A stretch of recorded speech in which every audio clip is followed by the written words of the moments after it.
On behalf of CrossCheck Media and BizTalk Today TV, welcome everyone to the Money Path. I am your host, Todd Schoenberger, and joining me today is Bob Dole. He is the president, CEO, and CIO of Crossmark Global Investments, located in Houston, Texas.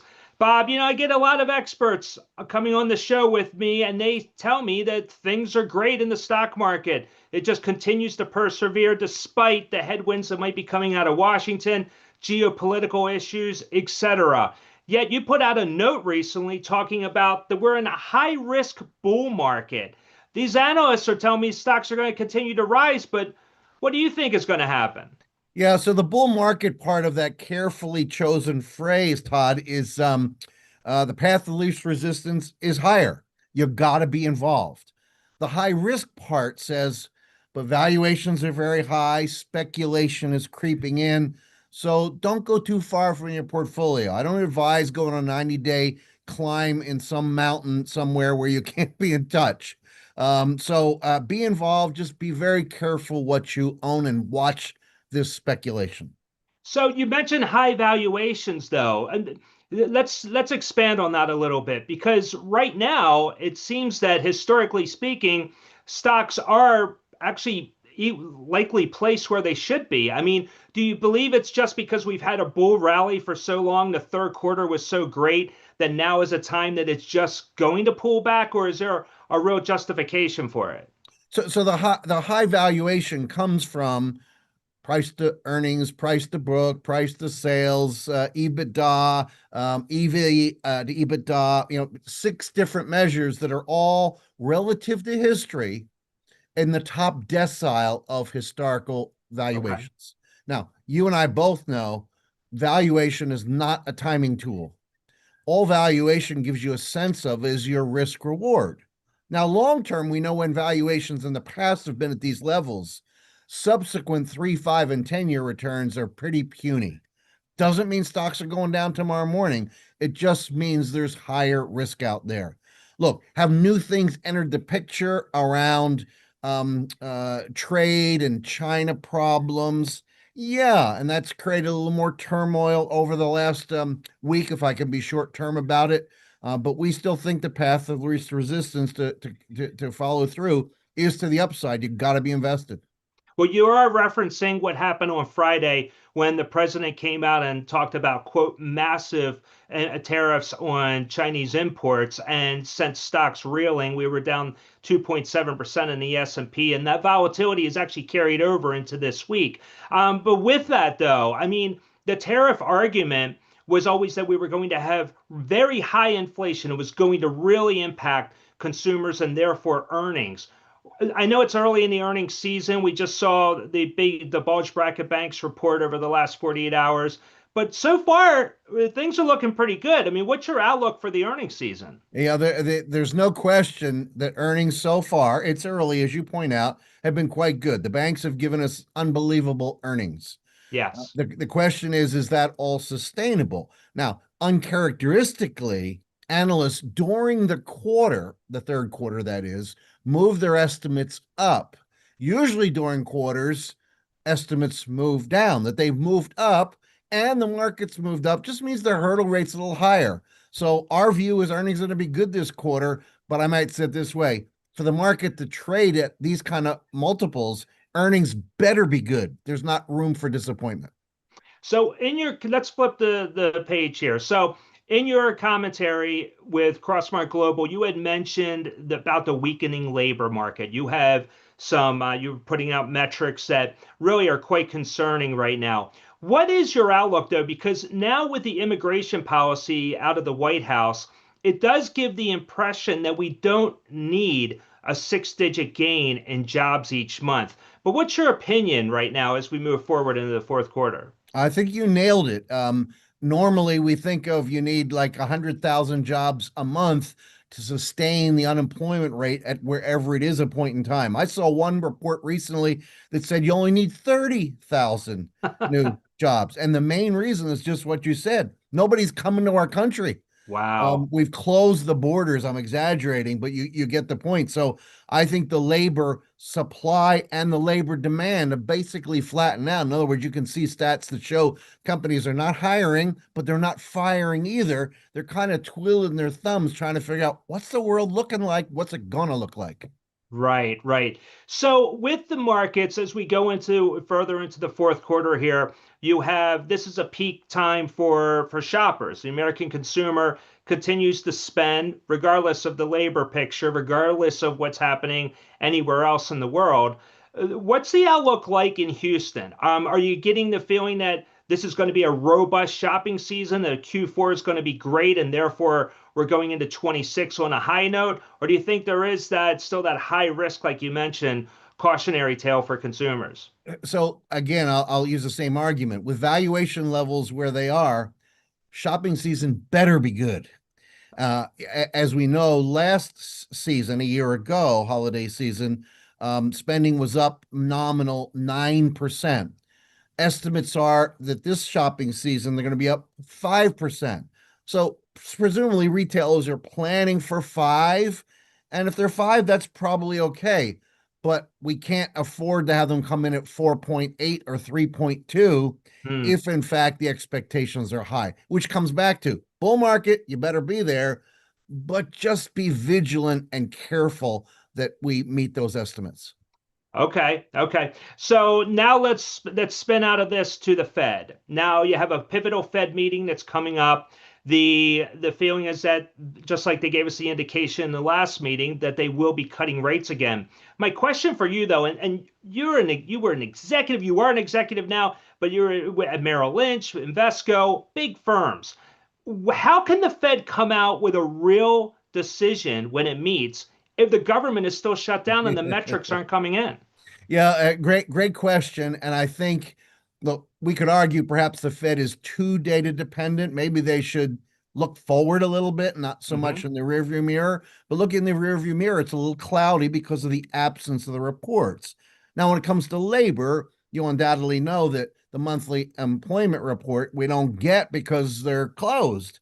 But there are a lot of private reports that come out that you can follow, and they're showing signs of job growth is good, but it's not as good as it was. So it's not great. Maybe I say it that way. So there is some slowdown. And the debate, of course, the bull says, don't worry about it. And the bear says, yeah, but if we've slowed down one point, we're going to slow down another point, et cetera, et cetera. As Yeah. it relates to the Fed and what they're going to do, Todd, our view had been coming into the fall, Labor Day, that they cut 2 times, likely September and December. I think the fact that the government's closed, the Fed might want to take out an insurance policy and say, we really don't know. So we're going to cut another 25 in October. So we may get 2 more this year, not out of the question. And that's certainly what the Fed fund futures curve is indicating, 2 more cuts. You are right. The conventional wisdom would tell us that it would be okay for them to cut at the next meeting, despite not having the actual data being provided to them, only because on the surface, and you read the news stories coast to coast, it doesn't, you don't need to be super smart to understand that the labor market is weakening and would probably a cut would be warranted. With that though, what are the clients of Crossmark? I mean, I'm sure your clients are calling you. They're probably ringing the phones off the hook, probably wondering, what do you do though? Because if the Fed does cut or doesn't cut or whatever, this government shutdown is continuing to move on. It will have an impact on GDP. So, what's the best theme for Crossmark investors these days? Yeah, we're really focused on companies that have reasonably low price to free cash flow ratios, where the cash flow is accelerating, but at the same time have strong profitability measured at return on equity, ROE. So if you can find cheapness with above average profitability, we think that kind of environment, or this kind of environment, warrants having those kinds of stocks in the portfolio. And, Uh, Go oh, go ahead. ahead.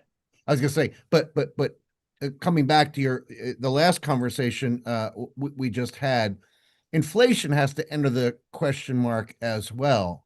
And I think the Fed chair yesterday in his speech said It's getting tougher for us out there, didn't quite say it that way. We want to fight the potential for job weakness, i.e., lower rates, Hmm. but inflation's not coming down. It's not 2% like we're targeting.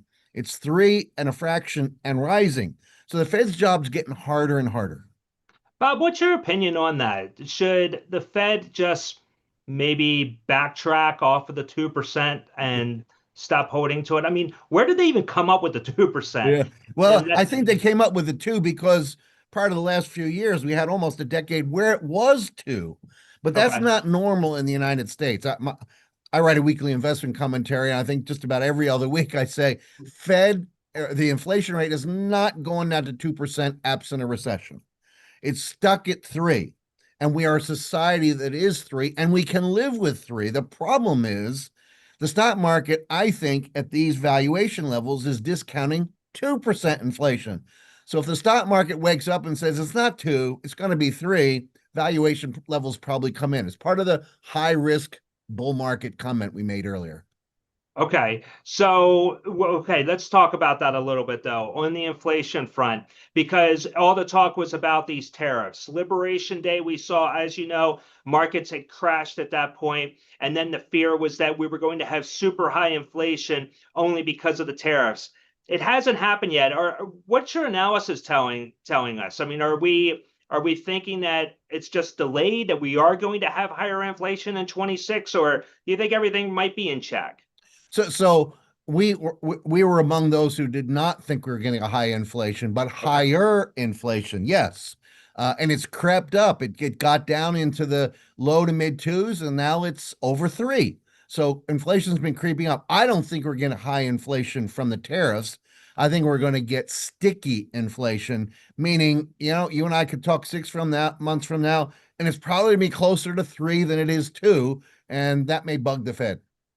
Now, okay, and then we're talking about a whole new Fed chairman at that point, and Yes. a whole new makeup of the Fed. So who knows what's going to happen at that point? One final question. I want to go back to the part where the themes where you're talking about looking at cheaper valuations or opportunities that are there. The question I have is, are you able to find anything right now with valuations being at the levels that they are? Yeah, the answer is yes, because we're always looking relative to benchmarks. So most of our products, our long only products, are fully invested.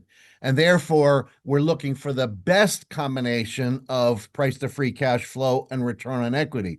We're not pounding the table and say things are cheap, but here are cheaper names than other names that fit in the portfolio. And you can find them across lots of different sectors, Okay, okay, very good. Yeah, did you which want to? I might add tend Yes. to speak to quality in the portfolio as well. And we all know in the last few months that's been the exact wrong place to be. The market's gone very speculative. The junkier the company, the higher the valuation. Stocks with no earnings have outperformed stocks with earnings here in the last a few couple of months, and we're not sure that's sustainable. Okay, so this is my final question then. Would one of those sectors be real estate? Now that you have longer on rates on the longer end of the curve are actually dropping because of the Fed rate cut, do you think now would be one of those opportunities to get into really what has been just a crushing sector in the real estate market? Yeah, we're not there yet. Looking at it for the very reasons you just suggested, but we haven't pulled the trigger. We still think that there are question marks about the earnings, and as you know, even since the Fed lowered rates, the longer term rates have been firm and a bit stubborn, which has not helped. It's not helped the mortgage market much either. Okay. Yeah. I'd say you're right with that one. Well, Bob, this is great. I know the audience loves having you on. You always bring the best answers and the best quality. And I do welcome everyone in the audience to definitely go to the website at Crossmark and take a look at the commentary that Bob writes weekly. There's a lot of great stuff there. Bob, I got to have you back again on the Money Path. I, My I love having you on. my privilege and pleasure. Pleasure. Thanks much. Absolutely. So, on behalf of Bob Dole, I am Todd Schoenberger. Thank you once again for joining me on the Money Path. Coming up next is Sam Stovall from CFRA Research. We'll be talking more about the markets. So, thanks again. We'll catch you next time. Take care. All right.